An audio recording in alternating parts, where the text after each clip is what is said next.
آج وفاقی کابینہ نے 7.8 ارب روپے کا رمضان پیکج جو ہے وہ حکومت آج کابینہ نے اس کو ہے اپروول دی ہے، اور اس کا مقصد یہ ہے کہ جو ہمارا سفید پوش طبقہ ہے اور غریب طبقہ ہے اس کو رمضان کے اندر جو ایک عام طور کے اوپر جو اشیاء میں مہنگائی آتی ہے اس سے اس کا بوجھ جو ہے وہ اس کے اوپر نہ پڑے. اور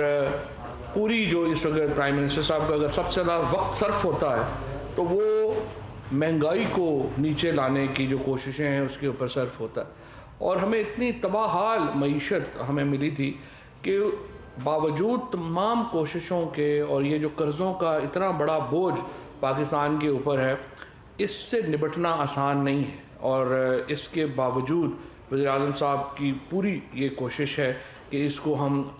جو ہے وہ مہنگائی کا بوجھ کم سے کم لوگوں کے اوپر پڑے، اور یہ جو 7.8 ارب روپے کا پیکج ہے یہ بھی اسی کوشش کا ایک حصہ ہے. اس کی جو تفصیلات ہیں وہ حماد اظہر صاحب جو ہے وہ بیان کریں گے. اور دوسری خوشخبری یہ ہے کہ جو یوٹیلیٹی سٹورز جو بالکل ایک تباہ شدہ ادارہ تھا اس کے اوپر بھی حماد اظہر صاحب نے آج یہ خوشخبری سنائی ہے کہ اس سال کے آخر تک وہ خسارے سے باہر آ جائے گا اور ہم بریک ایون کے اوپر ہو جائیں گے. اس کے ساتھ ساتھ کابینہ نے کرونا کے جو بڑھتے ہوئے کیسز ہیں اس کے اوپر تشویش کا اظہار کیا ہے. یہ تیسری لہر ہے جس کا ہمیں سامنا ہے، اور پہلے دو جو یہاں پر لہر آئی تھی اس کا ہم نے بڑی کامیابی سے مقابلہ کیا، اور اللہ کا شکر ہے کہ کرونا میں جتنا نقصان باقی دنیا کو ہوا ہے پاکستان میں اس نقصان کا عشر اشیر بھی ہمیں اس سے بھگتنا نہیں پڑا. ہماری معیشت بھی جو ہے وہ مستحکم رہی اور ہمارا جو جانی نقصان ہے وہ بھی بہت کم رہا. اور اس کی بڑی وجہ یہ تھی کہ ہم نے بڑی جلدی اقدامات شروع کر دیے تھے. جب یہ کیس 26 فروری کو پہلا پاکستان میں کیسز جو ہیں کرونا کے رپورٹ ہوئے تھے، اس سے پہلے ہم فیبرری سے بھی پہلے آپ سمجھیے فیبرری کے مہینے میں ہی ہم نے اپنے ایئرپورٹس کے اوپر اور ہر جگہ کے اوپر اقدامات کر دیے تھے. اس کی وجہ سے ہمارے ہاں جو شرح ہے وہ ہماری بڑی بچت ہوئی، ہماری ہاں کرونا کیسز کی شرح جو ہے وہ بڑی کم رہی. اور ہم یہ سمجھتے ہیں کہ اگر اس لہر کو بھی ہم نے اس کا سامنا کرنا ہے تو جو پہلے دو جب یہ لہر آئی تھی تو ہم نے جو پالیسی بنائی وہ بڑی کامیاب رہی، اسی کے اوپر ہم عمل درآمد کرتے ہوئے اس کے اوپر بھی انشاءاللہ تعالی قابو پا لیں گے. تیسری امپورٹنٹ بات جو آج کابینہ کے شروع میں ہی پرائم منسٹر صاحب نے بات کی وہ الیکشنز کی شفافیت کے اوپر ہے. الیکشنز کو پی ٹی آئی کی جو پوری تحریک تھی وہ دو بنیادوں کے اوپر تھی، دو ستون ہیں جس کے اوپر پی ٹی آئی کی جو ساری پالیٹکس ہے وہ کھڑی ہے. ایک اکاؤنٹیبلٹی کے اوپر اور دوسری شفاف انتخابات کے اوپر. اور شفاف انتخابات کے لیے جو پرائم منسٹر صاحب کی ہمیشہ بہت کین ایفرٹ رہی ہے کہ ہم ایسے ریفارمز انٹروڈیوس کرا سکیں،